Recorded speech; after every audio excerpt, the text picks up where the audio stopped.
My name is Celine Caro, and 2 days ago I received a letter that smelled like old paper and unfinished conversations. It arrived at my apartment in Seattle just after 9 a.m., tucked into a cream-colored envelope with embossed edges and handwriting that looked more like a formality than a message. No call, no warning, just the weight of silence folded inside. On the flap it read, "You are formally invited to the reading of the last will and testament of Vivian Caro, my mother." Juliana said she'd keep me posted. That was 2 weeks ago at the funeral. A funeral she curated like a gallery exhibit, from the white lilies that lined the aisle to the press release she sent to Mom's old colleagues at the university. I had asked for 10 minutes alone with her before the burial. I got 3. That was the tone of everything controlled, choreographed, calculated. Now apparently I was being summoned. I sat on the edge of my couch, still in my sleep shirt, holding the envelope like it might open itself. Then without thinking, I reached for the scarf tucked in my drawer, faded silk, soft cream with blue stitching, VC, my mother's initials. The last thing she gave me before her voice started to fade into something more like philosophy than parenting. "Still the last to know," I whispered. I folded the scarf back gently, not with sadness, but with something closer to understanding. And then I stood.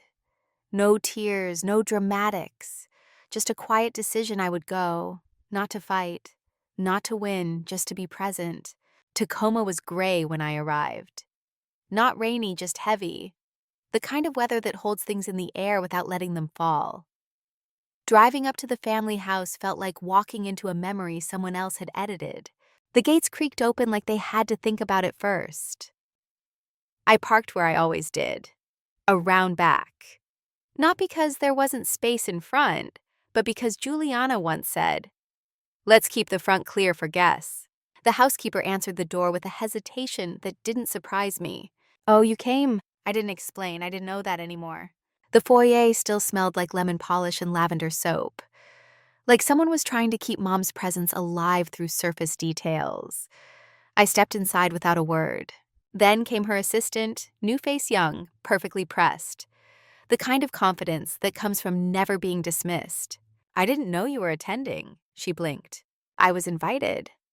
I held up the envelope, my finger steady. That was enough. She glanced me up and down once before turning. "They're out by the terrace garden attire." Of course they were. I walked past hydrangeas that bloomed like they had something to prove their blue, so vivid, it felt ironic. The chairs were lined in stripes, the table long and symmetrical, every detail perfect, performative. Except me. Flat shoes, a dress I bought at a discount rack 6 months ago, but I was there. That counted. Aunt Marilyn gave me a soft hug. "Celine, sweetheart, your mom would have wanted you here." "I hope so," I said quietly, eyes scanning the gathering. Juliana turned the moment I stepped onto the flagstone, her voice as warm as a blade. "Well, look who showed up. Didn't know they were allowing +1s at the reading." Laughter fluttered tight and unsure, but mostly it was silent. I didn't respond. I never did. When she baited me, she fed on reactions. I stopped feeding her years ago. I took my seat. At the edge of the table, like always, not quite in the photo, not quite erased. And just as I reached for my water glass, the lawyer appeared at the French doors. Juliana sat across from me, elegant as ever, in her cream silk dress and pearls that likely weren't hers. She reached into her structured designer bag, and with emotion so smooth it looked rehearsed, pulled out a folded sheet of paper. She glanced around once, then slid it beneath the table toward the man seated beside her, Uncle Raymond. It was subtle quiet, but I saw it. And in that moment I knew this wasn't just a will reading, it was a performance. And I had been cast as the complication. The air shifted as Mr. Whitmore Mom's estate lawyer stepped in from the sunroom. Conversation stopped. The chime of spoons against porcelain went silent, mid-motion. Even the breeze outside seemed to still. I folded my hands neatly in my lap, pretending not to notice the choreography happening right in front of me. Let them think I was unprepared. Let them underestimate me again. Mr. Whitmore nodded toward the group. "Thank you all for coming. I know this is a difficult time, and I'll keep things brief and as respectful as the circumstances allow." Juliana rose from her chair like she was taking the stage. Her face was solemn, her expression composed with the exact amount of visible restraint to appear noble. She placed a hand lightly on the lawyer's arm, familiar proprietary. Then, without turning to me, she let out a brittle laugh. "Let's just hope this isn't one of Celine's surprises," she said sweetly. The laugh that followed wasn't laughter at all, it was permission. For the room to treat me like a problem. I felt the heat rise to my face, but I didn't speak, let her have her moment. It was the last one she'd get. Mr. Whitmore blinked once slowly, but didn't address her comment. He reached for his briefcase and opened it with deliberate care, as if time might soften what came next. "We'll begin with confirming attendance," he said. He turned toward me. "Miss Caro, if you don't mind. This is just a form acknowledging your presence and understanding of the proceedings." He handed me a sheet with a crisp blue header and a blank signature line. I glanced down at it, frowning. "Just me?" I asked. He nodded. "Yes, formality." Beside me, Aunt Marilyn shifted slightly and leaned in. Her voice was barely a whisper. "They didn't ask me to sign anything last time," she said. Not quite to me, but not to herself either. Her tone was soft but steady. I studied the document again. No names, no terms, just vague legal phrasing and a line for my signature. "I'd like a copy of this," I said calmly. Across the table, Juliana's husband, the ever-silent Bryce, straightened a little in his seat like he might say something, but as always, he didn't. Mr. Whitmore nodded. Of course. He took the sheet gently back and returned it to his briefcase. The sun slanted through the arched windows, casting golden streaks across the rug. A breeze moved the curtains, just enough for me to catch a trace of Juliana's perfume, something expensive and overcompensating. She tilted her head toward me, eyes sparkling with a kind of cruelty she liked to call charm. Celine was the attentive one. She said to no one in particular, especially when Mom got sick, all those late-night calls. She made Mom feel so guilty, like she hadn't done enough. Her voice was light, but the implication landed heavy. She was painting me as manipulative, softly, cleverly, with just enough restraint to keep her hands clean. I didn't respond. Instead, I reached into my bag and wrapped my fingers around a square of silk, faded cream soft with time blue thread. You see, the scarf my mother had pressed into my palm the last week, she could still lift her hands. Her voice had been little more than breath then, but I remember the words, "Don't let them take everything." At the time, I thought she meant money. Now I understood she meant the memory of who she really was, and who I had been to her. This wasn't about property. It was about control. About rewriting the truth. Mr. Whitmore cleared his throat again, the sound gentle but final. "If we're all settled," he said, "I'll begin reading the last will and testament of Vivian Caro." The sunroom held a silence that didn't feel empty. It felt suspended, like the truth was pressing against the walls, waiting to be let in. He looked around the room, once then paused, his eyes resting directly on me. "You may want to sit down for this."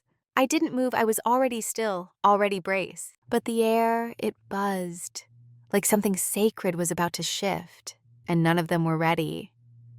I barely heard my own breath as Mr. Whitmore adjusted his glasses and slowly unfolded the document before him.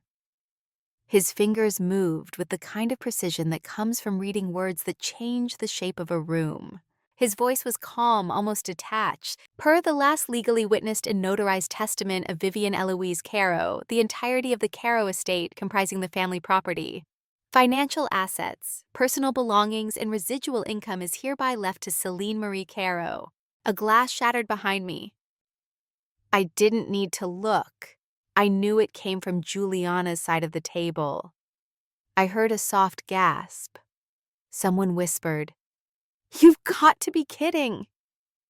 And then, the scrape of crystal against wood as Juliana's water glass tipped, spilling across the linen like a wound blooming open. Her face, usually the perfect mask, fractured. What she said, voice cracking under the effort to stay composed. Mr. Whitmore didn't flinch. "That is what the document states." I didn't move. I wasn't sure I could. My ears were ringing, my name, all of it. For a moment, I wasn't sure I had heard him right. I'd spent so long being forgotten that I didn't recognize the sound of being chosen. Then came the pause. However, Mr. Whitmore continued, his tone shifting slightly. There is a clause. Of course there was. He lifted a second page from the folder. The inheritance is contingent upon Miss Celine Caro maintaining the family estate residing within it and keeping it operational and undivided for no less than 1 calendar year. During this period, the property may not be sold, subdivided, or transferred to any third party. He let that sit, then added almost like punctuation. Furthermore, Miss Juliana Caro is to be barred from initiating or facilitating any changes to the property, structural, financial, or legal during that time. My stomach twisted. I couldn't tell if it was relief or dread. Juliana stood the legs of her chair, screaming against the floor. "This is ridiculous," she snapped. "That's not what Mom wanted." She turned to me so fast, it felt like a blade slicing the air. "You put that in her head, didn't you? All those bedside phone calls, acting so innocent while I handled everything, the logistics, the doctors, the press. And you what? You showed up for sympathy points and convinced her to rewrite everything." "Juliana," Aunt Marilyn said gently, trying to calm her, but Juliana waved her off. "No, they need to hear this," she hissed, gesturing toward the handful of cousins and old friends lining the back of the sunroom. "She didn't visit for years. She never even cried at the funeral." I stayed quiet, not because it didn't hurt, but because I'd learned a single tear would be all the evidence she needed. Mr. Whitmore interjected, voice cool but clear. The terms were written in Vivian Caro's own hand, signed in front of a notary and 2 independent witnesses. "She was confused," Juliana shouted. "She was mixing things up by then. You said so yourself, Marilyn." Aunt Marilyn's voice was soft but firm. "I said she was tired, not confused." Silence fell again. The sunlight was cutting across the parquet floor in golden slants, casting sharp shadows on the white tablecloth. It looked like peace, but the room felt like a battlefield. I kept my voice low. "Did she leave anything else?"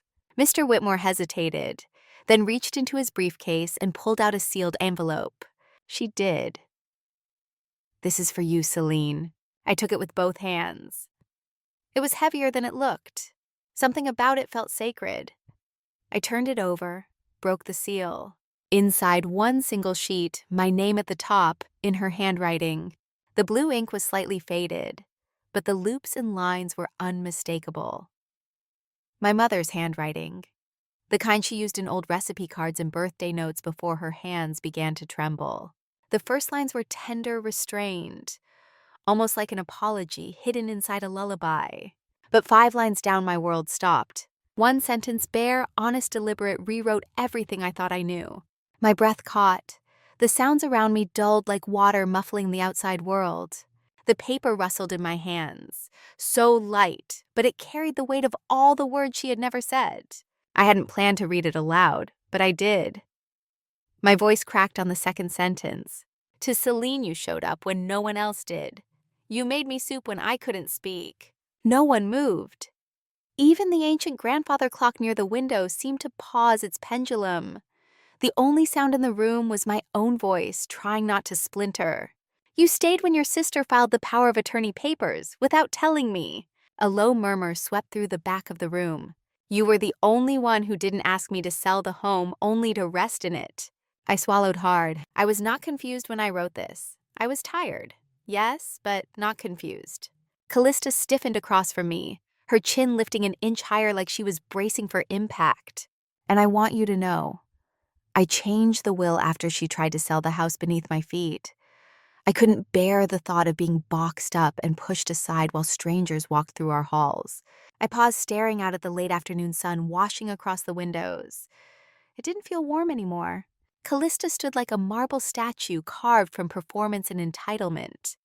But her expression faltered, even if just for a moment. A cousin at the far end of the table adjusted his tie, visibly uncomfortable. The tension was no longer theoretical. It had a name, a face. "I didn't do anything she didn't want," Callista said, finally, her voice cracking. "She was sick. Delirious. You really think she made this decision in her right mind?" I didn't answer. I didn't have to. Instead, I stepped forward and handed the letter to Mr. Whitmore. Can you confirm the date this was signed? He adjusted his glasses with care. Yes. It was signed and witnessed by 2 members of the hospice staff. That same day, the attending nurse noted full cognitive clarity in her report. I have the documentation. Callista's complexion faded several shades. I turned toward her, not harsh, not triumphant, just steady. You pushed her, I said quietly, while she was recovering from pneumonia. You called a realtor. Her voice jumped in pitch. You don't know what she was like in the end. She was scared, Celine. She clung to you because you told her what she wanted to hear. Aunt Marilyn's voice cut through like a warm knife. Don't, she said. You can spin it however you want. But I saw her. Your mother was more lucid in those last days than she had been in years. She looked directly at Callista. And you tried to evict her from her own life. Juliana Callista stepped back like the words had struck her physically. She scanned the room for anyone to come to her defense. But even her husband kept his eyes fixed on the hem of the tablecloth. Like staring directly at the truth might leave a mark. I turned slowly, walking toward the tall front window of the parlor. The letter was folded in my hand like something pressed and preserved, not dead, just transformed. She didn't want to be sold, I said simply. She wanted to be remembered. And then the silence fell, not the kind I had grown up with. Not the heavy, shame-filled hush that came when I tried to speak too loudly at dinner. Or the one that lingered in the air when Juliana was praised and I was simply present. This silence was different. It was still, but not empty. It was respect, or maybe fear. We moved quietly from the sunroom to the garden terrace, where brunch had been laid out like a magazine spread, perfect, curated, oblivious. Cucumber sandwiches and citrus punch waited beside pitchers of mimosas. Someone even queued up a gentle jazz playlist, as if saxophones could smooth over what had just broken open. I sat by a tall window in the shade, sipping black coffee from a fine porcelain cup I didn't recognize. Across the garden, Juliana floated like nothing had happened, offering shoulder touches and soft smiles to family friends she hadn't spoken to in years. She leaned into them, laughing too brightly, spinning her version of the story. Damage control had always been her language, but I didn't care to translate it anymore. The letter rested in my lap, warmed by my palm. The ink no longer felt like ink. It felt like her voice, alive again in my hands. Aunt Marilyn sat beside me, quiet, observant. A few cousins passed by, some nodded, others avoided eye contact. But what I saw in their faces, finally, was recognition. Not sympathy, not pity, but something closer to acknowledgement. Across the garden, Juliana's voice rose a little louder than necessary. Celine always had this complicated connection with Mom, she said to a trio of older guests, but I truly believe she took advantage near the end. She made it all about her. One of the women, a friend of my mother's who used to braid my hair when I was 8, sighed, loud disappointed. She didn't say a word. She just stood and walked away. Juliana blinked after her confused, but me, I sat still. My coffee is cooling. The weight in my hands is steady. For once, I didn't have to explain. The letter had already been spoken. That's low, Juliana muttered barely under her breath. Aunt Marilyn didn't respond with a scolding. She simply gathered her purse, met my eyes with something close to pride, and walked out the French doors. I didn't rush to follow or explain. Instead, I picked up my cup, took one last sip of lukewarm coffee, and set it down gently. There was a quiet inside me, but it wasn't surrender, it was fuel. I stood not to shout, not to plead, but to cut through the air like glass. Juliana, I said, voice steady and sharp. I never needed to manipulate anyone, and I have every document to prove that. The entire room tensed. She turned toward me, the mask she wore so well faltering for a breath too long. Her smile cracked at the edge. Excuse me, she said, feigning confusion. I didn't flinch. Emails, signed, documents, voicemails, including the one Mom left me after you filed for power of attorney behind her back. A hush dropped across the garden like a stage curtain mid-scene. You want to make this public? I asked, tone still low, but unshakable. Fine, then I'll make all of it public. Someone shifted in their chair. Another cleared their throat. Aunt Dolores, watching from the shade, gave the faintest nod. Juliana's eyes widened, her posture stiff. "You wouldn't—" I met her stare. "You've mistaken quiet for weak your whole life." She didn't answer. Because the crowd, she thought she controlled, they were listening to me now. And I didn't need to yell, I didn't need to win them over. I just needed to stop playing small. "You don't get to shame me into silence anymore." I returned to my chair, the coffee cooling in its saucer, but I could already feel it, how the balance had shifted. She wasn't embarrassed. She was terrified. Motun saw the brunch had ended, but Juliana hadn't. A manila envelope arrived wedged halfway out of my mailbox. My name typed across it in stark, emotionless font, inside a court summons. She was contesting the will, claiming undue influence, claiming that I, her sister, coerced a dying woman into rewriting her legacy. I stood in the hallway reading the language over and over, polished, polite legal phrasing. But the message was clear. She was calling me a liar. I didn't cry, I didn't scream. I walked into my home office, closed the door quietly behind me, and knelt by the bottom drawer of the old oak cabinet, the one Mom and I refinished together one summer during grad school. It stuck a little humidity age, but it opened.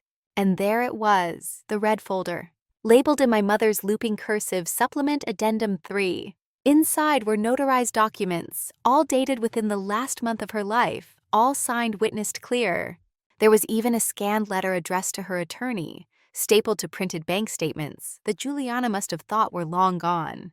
Withdrawals for spa visits, jewelry, a down payment on a new Lexus SUV that never showed up on any family gift declaration, and then the email chain.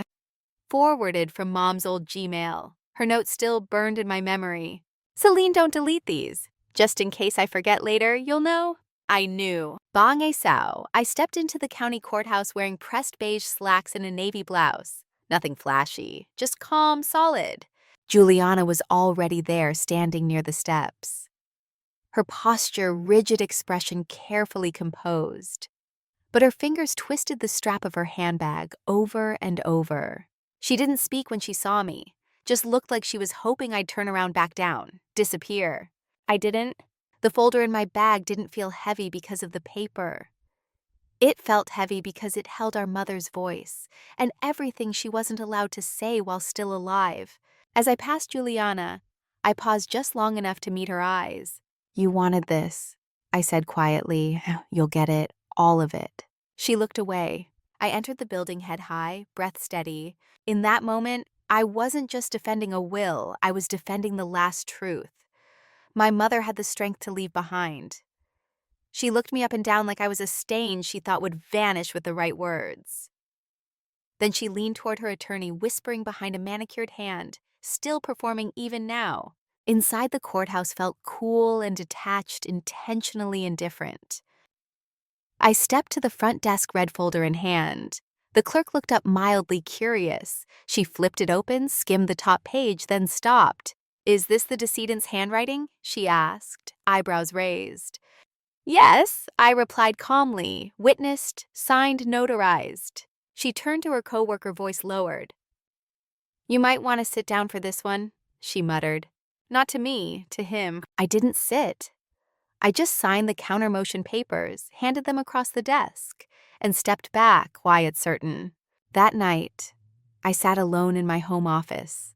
The light was soft, spilling over paperwork and old coffee rings on the desk, remnants of nights I'd spent managing end-of-life paperwork while Callista was off at some gala. This fight, it had stopped being about inheritance a long time ago. It was about erasure. She wanted to rewrite the final chapter of my mother's life without me in it. "She's not just trying to humiliate me," I said aloud to the stillness. "She's trying to erase me." But here's the thing about silence. If you give it time, if you let it sit long enough, it hardens. And when you finally speak, the truth cuts deeper than rage ever could. She started a war over paper. What she forgot is that I kept the originals. Sangham Sao. The sky was still dim when I pulled out of my driveway. I parked a block from the courthouse, deliberate. I needed the walk, needed the air, but even from a distance, I could see the press tripods. Boom mics, coffee in one hand, badges on their lapels. And right in the center of it all, Callista. She wore lavender, her empathetic color, makeup flawless. Tears placed strategically at the corner of her eyes. "I only ever tried to protect our mother," she told a reporter, voice trembling on cue. "But money changes people." The journalist nodded too quickly. "We understand your sister is due to arrive shortly." "Yes," she said, flashing that curated concern I'm sure she has. Her version. There it was, the opening act of her carefully staged narrative. I stood just out of sight, catching every syllable. She was shaping the story before I ever got a chance to speak, painting herself the loyal daughter betrayed by a greedy sibling. But I wasn't here to talk. I came prepared to show. I stepped into the plaza, heels clicking lightly against the stone. No frills, charcoal gray suit, hair pulled back. Truth doesn't need decoration. The murmurs quieted, all eyes turned. The journalist, mid-40s, eyes sharp, stepped forward. "Miss Marine," she asked. Mick held steady. "Would you like to respond to your sister's statement?" I didn't say anything. I reached into my tote, pulled out the sealed envelope, and handed it over. She opened it slowly. Inside, time-stamped screenshots, email threads from Mom's account, bank records showing Callista's unexplained wire transfers, and finally a notarized letter from the hospice nurse. Patient expressed repeated concern about daughter Callista accessing bank accounts without consent, recommended independent oversight logged on file. The journalist's lips moved soundlessly as she read. "Where did you get this?" she asked. "My mother gave it to me," I said, voice even. She knew this day might come. Before anyone could respond, another voice cut through the crowd. "I can confirm that." Everyone turned. A woman stood near the courthouse steps, mid-60s. Name badge around her neck, Nurse Jeanette. "I was her night nurse," she said. I filed a report the night Callista waved a checkbook at her while she was still recovering from pneumonia. She cried herself to sleep. A ripple spread across the crowd. One man stepped away from Callista. Another muttered, "Disgusting." And then the silence. The kind that doesn't beg for rebuttal, the kind that sticks. "This is a smear campaign," Callista barked. "She was dying. She didn't know what she was doing." But the voice was shrill now, off-key. "The documents say otherwise," the journalist said softly, holding up the letter. I said nothing, because for once I didn't need to defend myself. The evidence did it for me. And the sister who'd spent years controlling the narrative now stood wordless. On record, exposed. I turned to face her fully this time. My voice didn't rise. It didn't need to. "You knew exactly what you were doing. Mom rewrote her will after you tried to move her into a care facility she never agreed to. You brought an architect to tour the backyard while she was asleep." Callista's mouth opened, then closed, but no words came out. I stepped forward, not to threaten, just to finish what should have ended long ago. "I'm not here to ruin you. I'm just done pretending." Pretending I didn't matter. Pretending to stay silent while she rewrote our family's story in broad daylight. The cameras turned to me. I didn't flinch. I didn't smile. I just stood there, letter in hand, storm behind me. And this time the silence wasn't mine. It was hers. Inside the courtroom, I walked with steady feet, but my heart wasn't still. It was sharp, laser-focused. No introductions, no announcements. Just rows of people packed. Neighbors, distant cousins I hadn't heard from in years, old friends of my mother's from church, and reporters, all watching. Callista stood near the bench, one hand dramatically placed on a folder. I already knew what was inside. The old will, the one she'd pushed our mother to sign while barely recovered from a fever. The judge entered, we rose. Then came the tone that cut through everything. "We are here to finalize the probate of Maeve Moran's estate. Both parties may present their evidence. Ms. Callista Moran, you may proceed." Callista cleared her throat. "Your Honor, this is the legally recognized will of my mother. Signed, witnessed, and notarized. I provided copies to the court and opposing counsel." I said nothing. "It names me sole executor and heir, not out of greed but responsibility. My sister Celine wasn't involved in my mother's care during her final year. She only appeared when the papers were already in place. I'm afraid my mother was pressured, possibly manipulated." A hum moved through the room. Reporters scribbled, "Eyes shifted." The judge turned toward me. "Miss Celine Caro, do you wish to respond?" I stood. No drama, just a quiet step forward. A single envelope in my hand.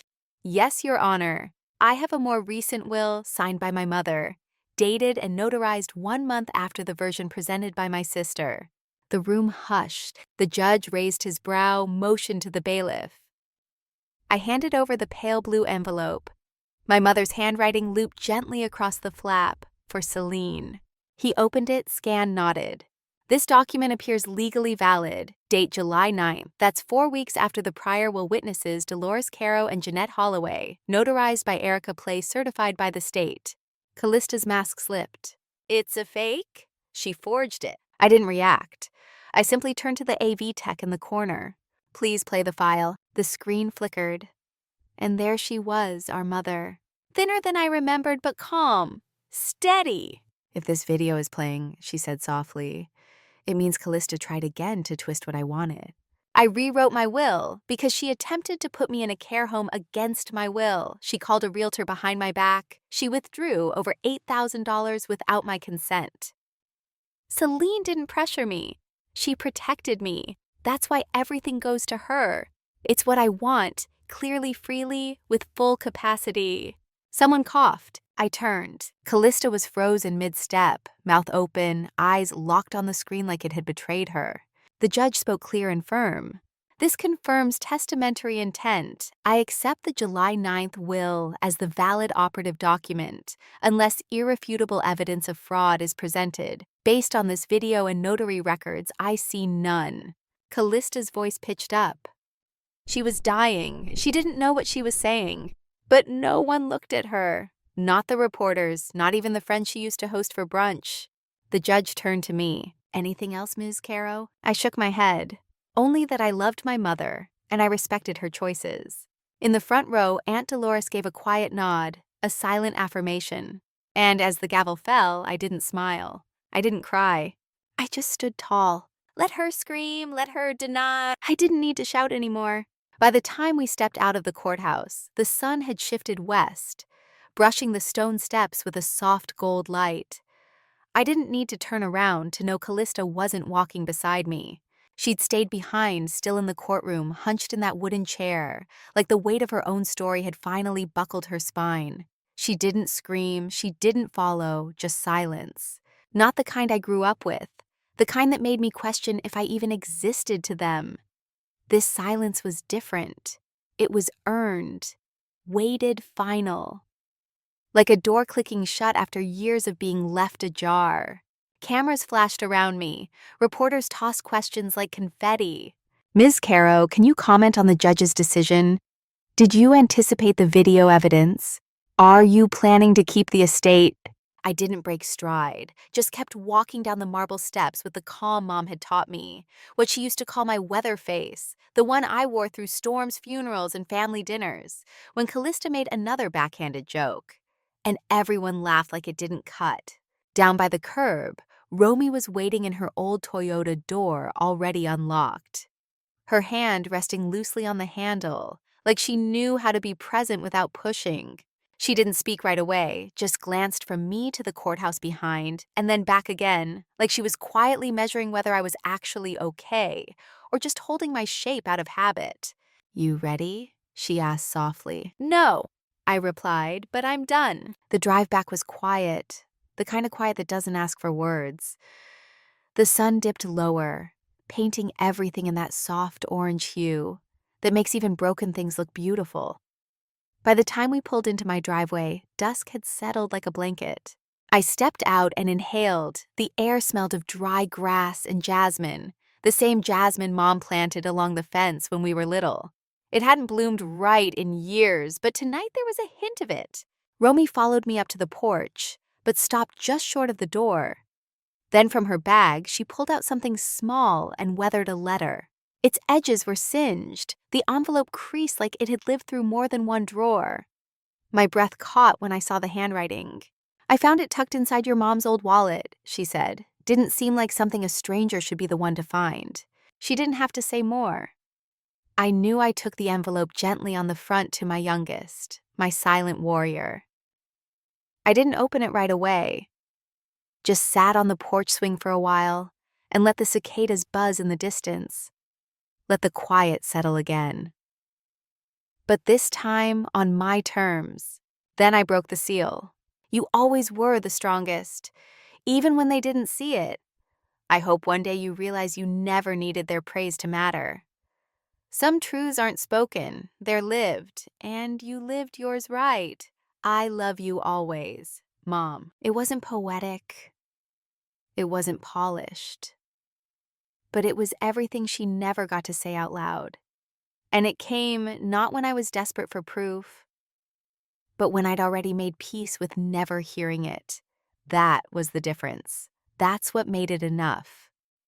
Romy came back with 2 glasses of tea.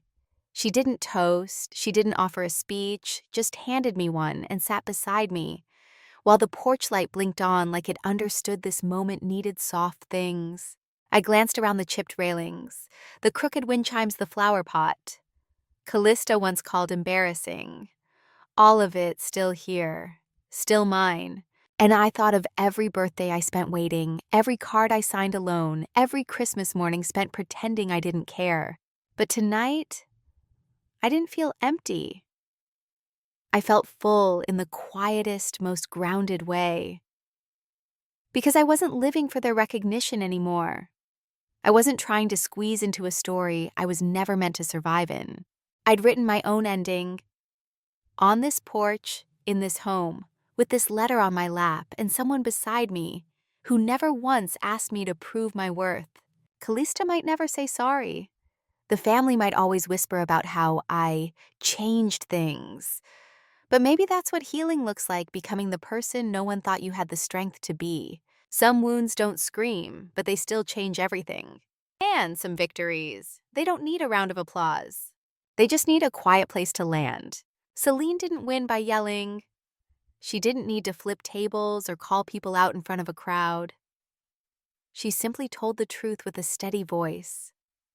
Undeniable proof and the quiet strength of someone who's been silent for far too long. She wasn't trying to reclaim the past. She was reclaiming herself. And if you've ever been the one left out of your own family's story, the afterthought, the invisible one, then maybe you'll understand what that feels like. Not everyone is born into a home that feels like safety, but everyone has the right to build one where you don't have to ask permission to be loved. Share your story in the comments. Maybe your truth is the light someone else needs to hear today.